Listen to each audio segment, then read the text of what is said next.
Welcome the anointed ones. Be careful what you whisper in the dark, because walls are snitches with long memories. Family, tonight's story isn't just drama, it's revelation. Imagine this. A group of people so confident in their wickedness, they actually thought a locked room and hushed tones would protect them. They sat around a table plotting your downfall, laughing at the idea of you ever standing tall again. But here's the twist. Someone overheard every word. Not some random gossip, not an accidental slip, but a clear, undeniable report that landed straight into the hands of the police. And let's not pretend history hasn't taught us this lesson. According to studies on human behavior, over 80% of criminal conspiracies collapse not because of complex investigations, but because somebody overheard a conversation they weren't supposed to. In other words, evil doesn't die because it's outsmarted. It dies because it can't stop talking. That's exactly what happened here. They thought they were masterminds when really they were just loud villains in a bad movie, forgetting the microphones are always on. And just like that, the very words they used to chain you became the receipts that bound them. Stick with me, because this isn't just about exposure, it's about the divine comedy of justice. The same mouths that tried to bury you are the same mouths that dug their own graves, and trust me, you'll want to hear how this secret meeting turned from strategy session into confession booth. Number 1. They thought whispers could hide in darkness, but darkness has ears. They thought whispers could hide in darkness, but darkness has ears. That is the flaw of every secret gathering. They forget that silence is never truly silent, and privacy is never absolute. What they said in confidence was not swallowed up by the night. It was carried by it, like smoke that eventually escapes the cracks. Every word, every detail, every lie they thought was hidden was absorbed into the atmosphere and returned to the world as undeniable evidence. The irony is that these individuals believed secrecy gave them power. They assumed that because doors were closed and voices were lowered, their guilt would stay invisible. But here's the truth. Secrecy does not erase accountability, it only postpones it. Darkness has a way of storing things, and when the time comes, it releases them with a vengeance. They didn't just hold a meeting, they performed a confession without realizing it. Their mistake was in thinking they could control the narrative forever. The universe has a strange justice system, one that doesn't always need courts or lawyers to function. Sometimes all it takes is one unplanned ear, one stranger in the right place, or one divine arrangement for the truth to leak out. And when it does, it spreads faster than they ever prepared for. Their whispers turned into echoes, and those echoes turned into reports. That's when fear sets in, not because you confronted them, but because they realized the walls they trusted betrayed them. When people gather in secret to conspire, they rarely ask themselves who else might be listening. They forget that sound does not vanish, it travels. They forget that the same darkness they hide in belongs to a creator who sees everything. And so what they believed was their safe space became the very setting of their undoing. The silence they trusted became the witness that carried their guilt to others. There's a lesson buried in this. Evil always overestimates its ability to remain hidden. It assumes invisibility equals invincibility. But the truth is, every plot, no matter how carefully crafted, creates its own trail of exposure. Their whispers did not protect them, they betrayed them. Darkness kept the receipt, and when the time was right, it handed them over. Number 2, the trap they built became their own confession booth. The trap they built became their own confession booth. That's the cruel twist of hidden schemes. What starts as strategy ends up being evidence. In that secret meeting, they thought they were piecing together a clever plan against you. But every detail they discussed was a record of their crimes. They wanted to bury you under lies, but instead, they were burying themselves under proof. The more they talked, the deeper they dug their own hole. It's one thing to plot in silence, but they weren't silent at all. They laughed, they exchanged details, they spoke with the arrogance of people who thought no one could ever hold them accountable. That arrogance blinded them to the reality that their words had weight, and once spoken, those words could not be taken back. They became confessions disguised as strategy. Every accusation they rehearsed, every manipulation they planned, every dirty trick they thought they were polishing was really them narrating the case against themselves. That's how exposure works. It doesn't always come from investigators with magnifying glasses or long interrogations. Sometimes it comes from people too confident in their own safety, forgetting that a single slip is enough to unravel years of scheming. In that moment, their meeting transformed. It stopped being about you and became about them. Their intent was laid bare. Their tactics revealed. Their unity fractured because each person's involvement was spelled out in undeniable terms. They were not just conspirators. They were witnesses against themselves. The beauty of this downfall is in its irony. They designed the room as a trap for you, a place where they could rehearse how to corner you. But the very act of speaking their plans out loud turned that room into their courtroom. They testified against themselves without realizing it. They offered details the police could never have dreamed of discovering on their own. In trying to weaponize their words, they made their words into weapons against themselves.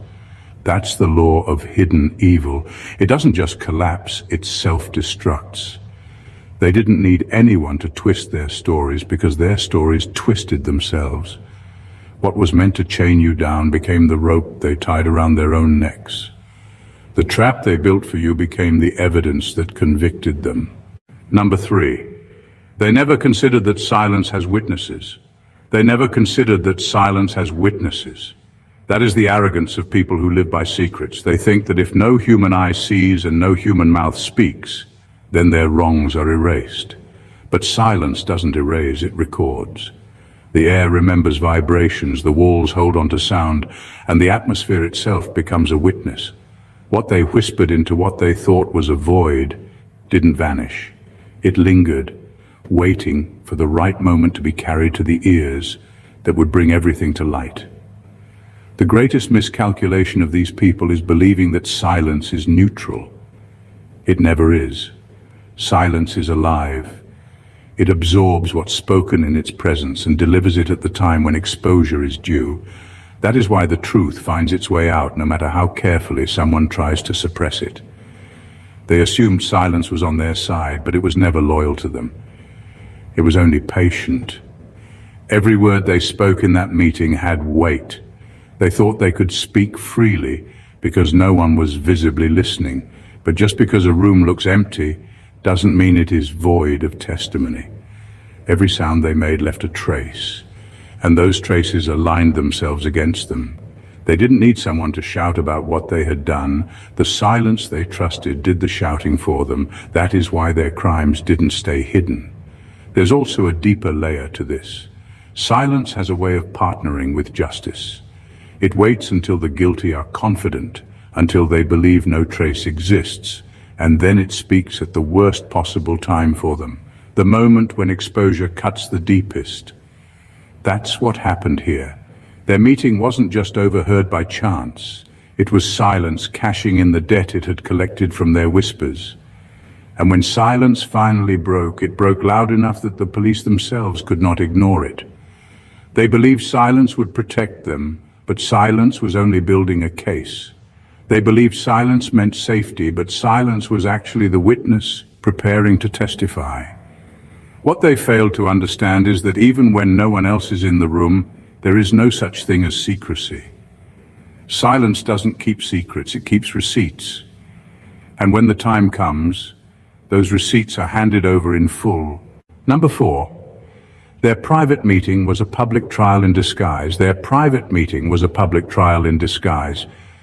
They assumed closed doors meant safety, that secrecy could shield them from exposure. But what they didn't realize is that the moment they sat together to conspire, they placed themselves on trial without knowing it. Every word spoken was evidence, every agreement was testimony, and every detail became a record of guilt. They thought they were strategizing in confidence, but they were actually presenting their case to an invisible jury that sees beyond locks and walls.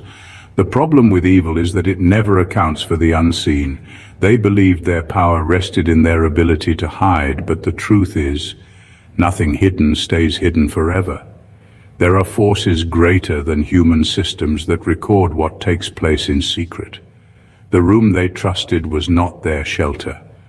It was their courtroom. The moment they spoke, their intent was registered, and their words became a declaration of guilt. They didn't just meet to talk about you. They met to sign their own judgment. What makes this so devastating for them is how ordinary it must have felt at first. They likely felt comfortable, even bold, speaking freely as though their plots were protected by silence. But that false sense of security turned against them. The very confidence that made them speak openly was the confidence that condemned them. They assumed their whispers dissolved into thin air, but thin air doesn't forget. It holds on to words and waits for the day those words are brought back as evidence. And that's exactly what happened. That meeting didn't end when the doors opened. It followed them. Their so-called private discussion became an open record. A messenger carried their crimes out into the light, and suddenly what they thought was safe became their downfall. It wasn't just exposure, it was judgment. The room where they conspired became the courtroom where they were tried, and their own voices became the witnesses against them. This is why secrecy is always a trap for the corrupt. Every private plot is really a public trial waiting to happen. They were not safe in that meeting. They were already standing in front of a judge they couldn't see, and the verdict was already being written against them. Number 5. They underestimated the power of the uninvited listener. They underestimated the power of the uninvited listener. For all their planning, their whispers, their supposed airtight secrecy, it only took one unexpected ear to unravel everything. That's the fragility of corruption. It doesn't need an army to expose it, just one person who wasn't supposed to be there. A single outsider present at the right moment turned their fortress of secrecy into a house of cards. Years of manipulation, cover-ups, and carefully constructed lies came crashing down because someone happened to hear the truth raw and unfiltered. This is the kind of downfall that terrifies those who thrive in deception. They spend years trying to control every angle, every narrative, every possible leak. They manipulate systems, silence voices, and pressure anyone who dares to question them. Yet the one thing they can never control is who happens to be listening when they let their guard down. One person, invisible in their eyes, became the turning point of their entire story. That person didn't need power, money, or influence. They only needed ears. What makes this exposure even more devastating is the way it destroys their illusion of control. For so long they convinced themselves they were untouchable, that their secrets were safe because the circle was tight. But power doesn't collapse from the outside, it usually falls from one crack inside the wall. That crack was the listener they didn't invite, the observer they didn't notice, the presence they dismissed. By underestimating that ear, they underestimated the entire force of truth itself. And the irony, they thought they were the hunters, circling and cornering you in secrecy. Instead, they were the prey, hunted by their own arrogance. They didn't realize that one ear could become many, and one report could multiply into official records and investigations. All it took was one witness to transfer their hidden crimes into the light of law and justice. That's the fatal flaw of those who conspire. They mistake invisibility for invincibility. They believe if they cannot be seen, they cannot be touched. But a single listener proved otherwise. One uninvited presence dismantled their empire of whispers, leaving them exposed, fragile, and powerless against the very truth they thought they had buried forever. Number 6. Evil's confidence is always its downfall. Evil's confidence is always its downfall. The people who gathered in that secret meeting thought they were safe, untouchable beyond consequence. Their arrogance tricked them into believing no one could hear, no one could stop them, and no one would ever challenge their version of reality. That false confidence loosened their tongues and opened their mouths wider than they ever should have. They didn't realize that the very freedom with which they spoke was the noose tightening around their own necks. That's the irony of corruption. It doesn't get exposed by silence. It gets exposed by overconfidence. They believed secrecy gave them immunity, but secrecy without humility is just arrogance wearing a mask. Instead of whispering carefully, they spoke too freely. Instead of hiding their intentions, they mocked and bragged about them. And in that reckless freedom, they left behind evidence that couldn't be erased. Words once spoken can't be undone, and their pride blinded them to that reality. Arrogance is the great deceiver. It convinces people that rules don't apply to them, that consequences are for others, and that their schemes are too clever to ever collapse. But history, both personal and global, proves over and over that arrogance is not protection, it's exposure waiting to happen. They didn't fall because someone cornered them. They fell because they cornered themselves. They didn't collapse because their enemies were stronger. They collapsed because their pride was louder than their caution. What makes this downfall sting even more for them is that it was preventable. They could have stayed quiet. They could have hidden longer.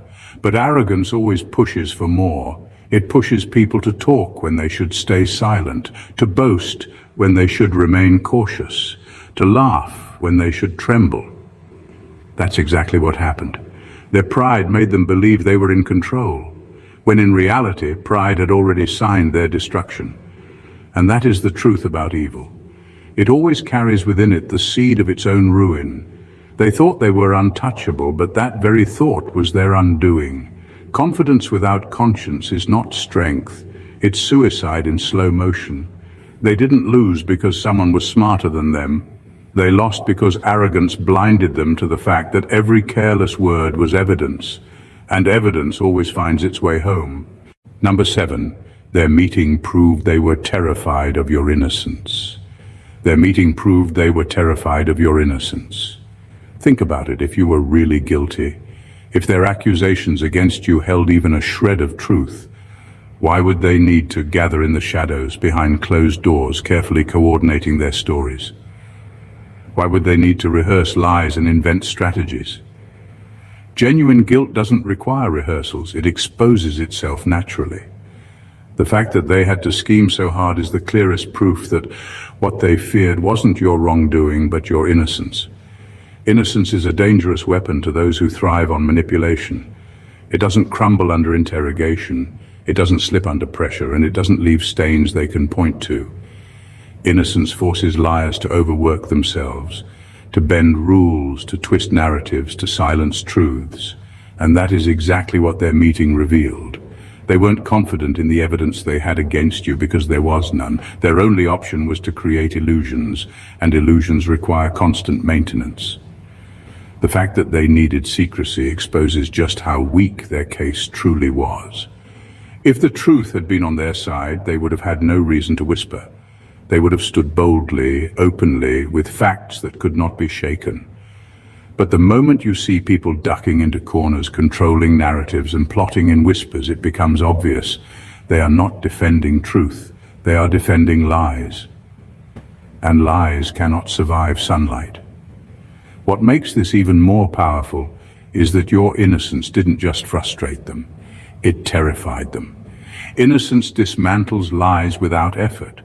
It makes conspirators panic because it doesn't need a defense team. It is its own defense. That's why they had to coordinate. They weren't confident you'd collapse under pressure, so they tried to build a pressure strong enough to bury you. But even then, the weight of their schemes couldn't overpower the strength of a clean record. Their meeting, in truth, was not about you being dangerous because of guilt. It was about you being unstoppable because of innocence. They needed to manipulate systems, twist laws, and rehearse lies just to create the illusion of credibility. That's why the exposure of their meeting is so devastating. It didn't just uncover their crimes, it revealed their deepest fear. And that fear was never your failure, it was always your innocence. Number 8. They turned conspiracy into criminal records. They turned conspiracy into criminal records.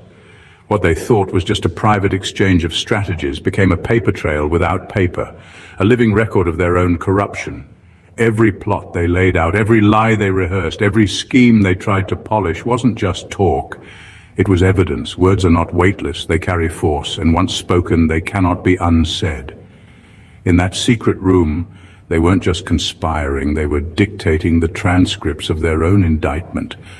This is the part that exposes their foolishness. For so long they believed they were erasing your credibility, but in truth, they were scripting their own downfall. They thought they were in control of the narrative, when really the narrative was recording them. Instead of burying you, they were leaving receipts of their own guilt. And when those words leaked out, they transformed from whispers into legally recognizable proof. Their conspiracy mutated into documentation strong enough to stand in a courtroom. That's how arrogance works. It blinds people into thinking their words are safe just because no pen is moving and no recorder is in sight. But time and again, history shows that spoken conspiracies are just as dangerous as written ones because sound carries memory. Somebody always hears. Somebody always remembers. And eventually those words get repeated, retold, and solidified into statements that no one can deny. They believed they were too clever to leave a trace, but their mouths betrayed them. This is the irony. They worked so hard to paint you guilty, but all their energy only proved themselves guilty. Every detail they shared became self-incrimination. Every plan became an entry in the record. Every laugh at your expense became another nail in their coffin. They didn't just speak carelessly, they spoke recklessly, not realizing that their so-called private meeting would end up being more damning than any external investigation. What they underestimated is that truth doesn't always need a detective. It often waits for arrogance to speak too much. That's exactly what happened. Their conspiracy collapsed not because someone forced it open, but because they couldn't resist talking. And in the end, those careless words didn't just expose them, they convicted them. Their attempt to destroy you was nothing more than their own voices documenting their crimes. Number 9. Secrecy is never protection, only delay. Secrecy is never protection, only delay. They walked into that room convinced that shutting doors meant shutting out accountability. To them, secrecy was a shield, something that could cover their lies and keep their crimes insulated. But what they didn't understand is that secrecy doesn't protect. It only stretches time. It creates an illusion of safety, not the reality of it. All it really does is delay the inevitable moment when truth breaks through. And their meeting proved this with brutal clarity. Every whisper behind those walls carried an expiration date. Lies are fragile, no matter how well hidden. They rot from the inside until they collapse under their own weight. These people believed they had mastered the art of hiding, coordinating in secret, keeping outsiders at bay, protecting one another's reputations. But closed doors do not erase the truth. They only postpone its arrival. And when truth finally knocks, it doesn't come politely. It bursts through with a force that secrecy cannot withstand. Their gathering showed the limits of their control. They thought secrecy guaranteed survival, but survival built on lies is a ticking clock. It was only a matter of time before something slipped, before someone overheard, before a detail leaked. The beauty of truth is that it doesn't need an invitation. It finds its way through cracks, through whispers, through unplanned witnesses. That's why their meeting, so carefully hidden, ended up being the very thing that betrayed them. What makes this even more striking is how their secrecy exposed their fear. If they were truly confident, they wouldn't need to hide. The very act of gathering in private showed that deep down they knew they were guilty, and they knew they were vulnerable. They weren't protecting themselves from lies, they were protecting themselves from truth. And no matter how long they tried to delay it, truth was always going to catch up. That's the nature of exposure. It doesn't care how many doors you close or how many secrets you keep. Secrecy doesn't change the outcome. It only changes the timing. And when the timing finally arrived, their illusion shattered. Their closed doors bought them time, but they could not buy them freedom. Delay is not escape, and their meeting proved it. Number 10. The police didn't just hear crimes, they heard intent. The police didn't just hear crimes, they heard intent. There's a difference between stumbling into wrongdoing and deliberately, gleefully plotting it. When someone commits a crime, there can be room for excuses, desperation, impulse, or circumstance.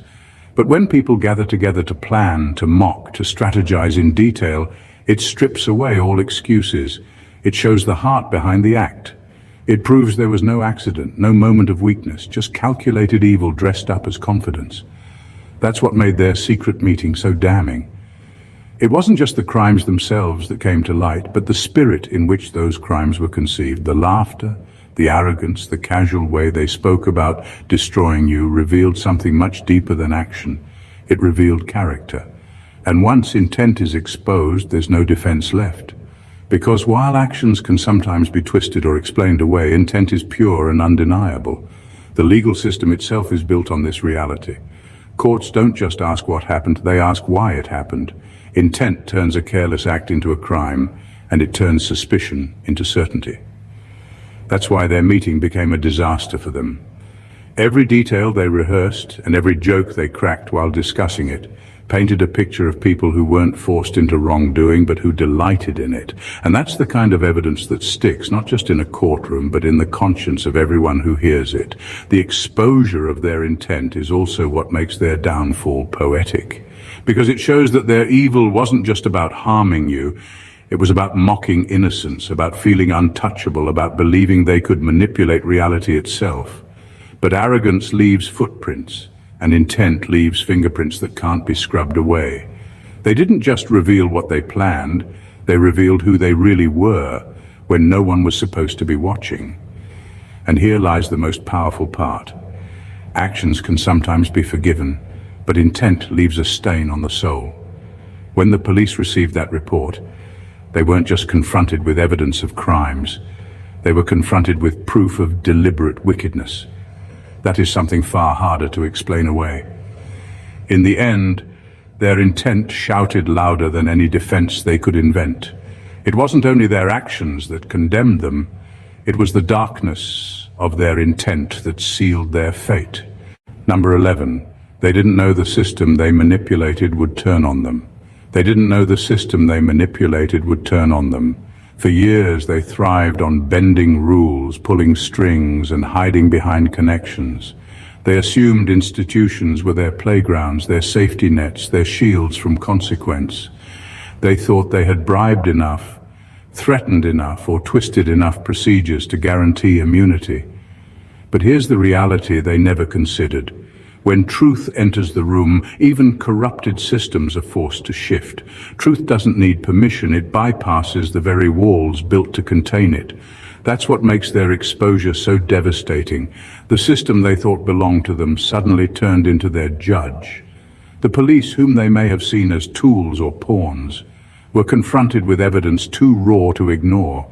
The weight of what was overheard wasn't just gossip, it was undeniable proof. And proof forces even compromised institutions to act, because once truth is out, it's bigger than personal loyalty or hidden favors. The system they leaned on to silence others became the platform that announced their downfall. This reversal is poetic justice. They believed power was permanent because they had learned how to manipulate it. But manipulation only lasts until something greater breaks through, and truth is greater. Truth doesn't play favorites. Truth doesn't bend to threats. Truth, once revealed, makes even the most compromised structures tremble, because to ignore it is to collapse under its weight. That's why the very system they corrupted could no longer protect them. It would have destroyed itself trying to do so. What they didn't see coming was that the same institutions they used as weapons against you could transform into weapons against them. They were too arrogant to believe the rules could ever apply in reverse, yet the moment their crimes were documented, the system had no choice but to do its job. Their illusion of control shattered. What they once manipulated now demanded their accountability. That's the irony of corruption. It always eats its own. They thought the system would forever be theirs to command, but the system turned into the very stage where their guilt was displayed. They forgot that no matter how much you bend the truth has a way of snapping back. And when it does, it doesn't just expose lies, it flips the entire system against those who once thought they owned it. Number 12. Exposure isn't just legal, it's spiritual. Exposure isn't just legal, it's spiritual. The moment their words slipped into the wrong ears, it stopped being a simple matter of evidence and became something far greater. Yes, what was overheard could be written into police reports, dissected in courtrooms and used to prove crimes beyond denial. But the deeper reality is that this exposure was a form of judgment. It was proof that higher forces had stepped in, that justice had risen above their games and declared, enough. For so long they believed they were getting away with everything. They mistook silence for approval and delay for escape. They thought because they could bend human systems, they could escape all systems. But the moment those whispers leaked out, it became clear they were never as hidden as they believed. The exposure didn't just reveal their crimes to people, it revealed their corruption to the spiritual order that governs all things. It showed that injustice, no matter how carefully hidden, never goes unnoticed. That is the weight of what happened. A secret conversation turned into a public verdict, not just because someone overheard, but because it was time for accountability. There are moments in life when events stop being coincidence and start being orchestration. The timing, the positioning, the way their arrogance collided with truth. All of it reveals a larger hand at work. That's why this moment is more than legal, it's divine intervention. And this is where the impact cuts even deeper. Legal consequences may punish actions, but spiritual exposure punishes the illusion of control.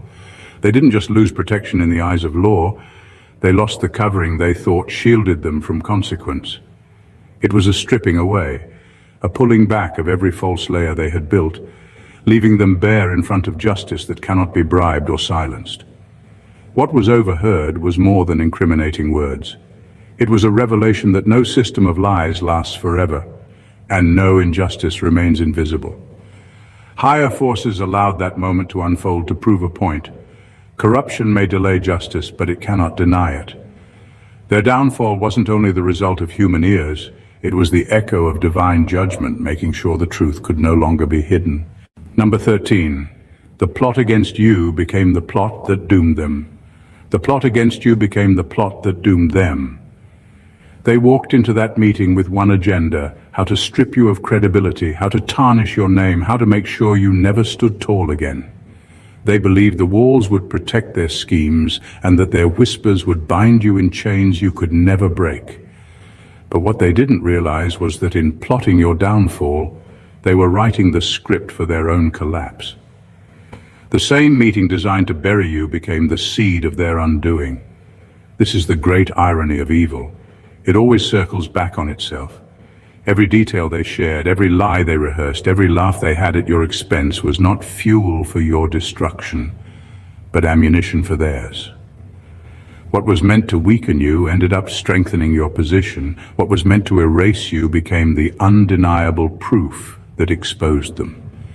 They thought they were clever conspirators, but in truth they were architects of their own demise. The beauty of this reversal is how it stripped them of control. For so long they convinced themselves they had the upper hand. They thought you were vulnerable, powerless against their coordinated lies. But when their words leaked, it became clear who had really been vulnerable all along. You didn't need to outmaneuver them. They destroyed themselves by the sheer weight of their own arrogance. They put their credibility on trial, not yours. And the fallout wasn't small. It wasn't just that their plot failed. It reversed. The exposure didn't just neutralize their attack, it flipped the entire narrative. You survived untouched, while their empire of lies collapsed under the evidence they created with their own mouths. They underestimated how fragile deception really is. A single leak was enough to topple what they had built for years, and once it crumbled, there was no rebuilding. That's why this moment is so powerful. Their conspiracy didn't just fail, it backfired. It secured your survival while dismantling everything they thought made them untouchable. Their empire wasn't undone by outsiders, but by the very plans they thought would secure its future. In trying to destroy you, they destroyed themselves. And that is the unbreakable law of corruption. The pit they dug for you became the grave they fell into. Number 14. Their fear wasn't that you'd fight back. It was that truth would speak without you. Their fear wasn't that you'd fight back, it was that truth would speak without you. They weren't losing sleep because of your strength, your resources, or even your ability to defend yourself. What unsettled them was something far more terrifying: the possibility that truth, left unguarded, would surface on its own. Truth doesn't need a lawyer, a stage, or even your presence. It carries its own voice, undeniable and unshakable. That's what they feared most. If they believed you were a real threat on your own, they would have tried to confront you directly. But they didn't. Instead, they scrambled into secrecy, plotting behind closed doors, trying to control every detail of the narrative. Why? Because truth doesn't negotiate. Once it slips out, it spreads without permission. They knew that if even one sliver of the truth about their crimes escaped, it would speak louder than any of their carefully rehearsed lies. That's the nightmare they couldn't escape. This is what makes their desperation so clear. They didn't just want to silence you. They wanted to silence the possibility of truth itself. They feared that even if you said nothing, the facts would still find a way to surface, carried by witnesses, circumstances, or sheer divine timing. And they were right. Because the truth didn't need your defense, it defended itself. It showed up in overheard words, in careless laughter, in moments they thought were invisible but were actually being recorded by forces far greater than them. That's the real reason their secret meeting was exposed. It wasn't because you launched some attack or went digging into their schemes. It was because truth has a way of refusing to stay buried. They feared that inevitability, because once truth speaks, it doesn't stutter. It cuts through manipulation, it embarrasses lies, and it dismantles the false empires people build to look untouchable. And here's the sting for them. Their entire empire of deceit was built on the assumption that you'd fight back and fail. But you didn't need to fight. Truth itself became your defense, and that is the one enemy they can't defeat. They can manipulate people, bend systems, and distort perception, but they cannot silence truth. Their fear was never really you. Their fear was that truth would speak without you, and when it did, it spoke louder than they ever could. In the end, their carefully constructed world of lies, manipulation, and secrecy crumbled under the weight of its own arrogance. Every plot they crafted, every whisper meant to destroy you, every strategy designed to erase your credibility became evidence of their guilt. What they thought was safety behind closed doors became their courtroom, their trap, their undoing. Their arrogance, their overconfidence, their underestimation of truth, and the single ears that overheard their schemes all combined to turn their conspiracy into their own downfall. They weren't just exposed, they were revealed, not only legally but spiritually, morally, and undeniably. Their fear, their panic, and their collapse didn't come because of what you did, but because truth itself demanded justice. The very forces they tried to manipulate, the systems they thought were pliable, and the walls they trusted all turned against them. Every word they spoke became a witness, every secret meeting a public trial, and every plan to destroy you a blueprint for their own destruction. You didn't have to fight, you didn't even have to defend yourself. Your innocence, the unstoppable voice of truth, and the inevitability of justice carried you through. While they scrambled in the shadows, you stood tall in the light of exposure, untouchable because what is pure cannot be tarnished by deceit. Their empire of manipulation collapsed, and their arrogance left them powerless before a world that finally saw the truth. This isn't just a story of exposure, it's a testament to the unstoppable nature of truth, the inevitability of justice, and the power of innocence over conspiracy. What they tried to bury became the very force that unearthed them. Their whispers of destruction became the echoes that condemned them. And in the end, while they fell, you emerged not just unscathed, but victorious, proof that no scheme against truth can ever succeed. Stand in that victory, because their collapse isn't just their punishment, it's your undeniable testament. If you found this revelation powerful, make sure to subscribe to the channel, like, comment, and share this story so others can see the unstoppable power of truth in action. If this story opened your eyes and shook you to the core, don't let it stop here. Hit that subscribe button and join a community that uncovers the truth others try to hide. Smash that like to show your support and let the world know you stand with justice.